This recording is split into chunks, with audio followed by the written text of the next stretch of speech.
मैं गौमूत्र 5 गाय रखती हूँ।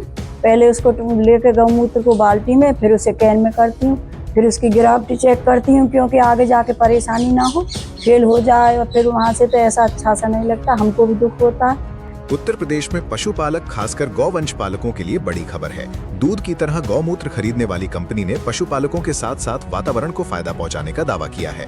नरसेना ऑर्गेनिक के नाम से जैविक खाद बना रही ये कंपनी वर्तमान में सूबे के जनपद बुलंदशहर में सक्रिय है।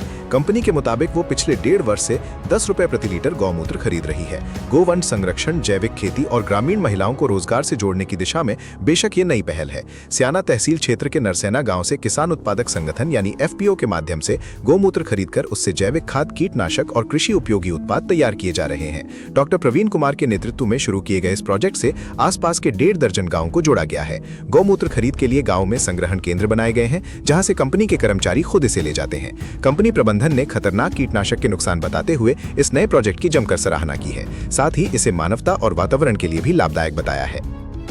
सर, हम लोग क्या कर रहे हैं इसमें, जो हमारा संगठन है FPO, हम लोग किसानों से 10 रुपये लीटर गौमूत्र परचेज करते हैं और उसके लिए हम लोगों ने सरकारी गौशालाओं से ही और अपनी जो महिलाओं के द्वारा संचालित की जा रही हैं गौमूत्र डेयरी हम लोगों ने डेवलप की हुई हैं, जिसका शासन से भी सत्यापन हुआ है। उनको परचेज करने के बाद में सर हम लोग जड़ी बूटियों का गौमूत्र में बॉईल करके हम लोग काढ़ा बनाते हैं और उसके लिए हमने एक छोटी सी लैब डेवलप की हुई है, जिसके अंदर हम लोग डिफरेंट टाइप के हम लोग रेशो तैयार किए हुए हैं। यदि इन दवाइयों का प्रयोग हम खेती में करते हैं, किसान यदि खेती में करता है, तो हम देखते हैं वो एंटी फंगल, एंटी इंसेक्ट भी काम करती हैं और PGR का भी काम कर सकते हैं।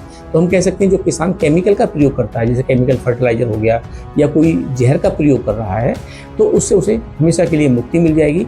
जैसे कि हम लोग देखने में हमको आ रहा है कि ये दवाइयाँ हम लोग सहकारिता के माध्यम से हम लोग इनको किसानों तक सस्ते दर पर हम लोग पहुंचा रहे हैं, हमारा FPO संगठन पहुंचा रहा है।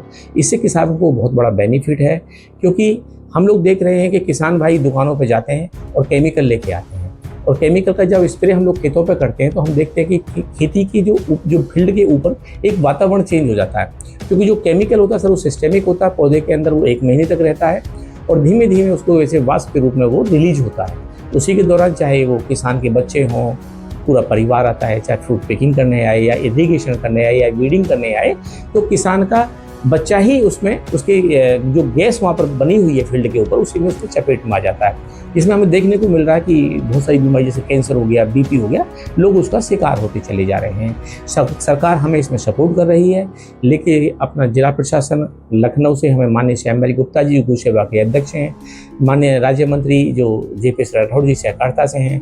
हमारा मकसद था कि इन दवाइयों को सहकारिता के माध्यम से किसान तक पहुँचाएँ, जिससे कि किसान को लाभ मिले, क्योंकि जो जहर है, जो केमिकल फर्टिलाइजर, सरकार की केमिकल फर्टिलाइजर बहुत बड़ी दिक्कत बन चुकी है। तो ये जो दवाइयाँ जो गौमूत्र से डेवलप की जा रही हैं, वो किसान को सस्ते दर पे सहकारिता के माध्यम से मिलनी चाहिए, ऐसा हमारा मोटिव है।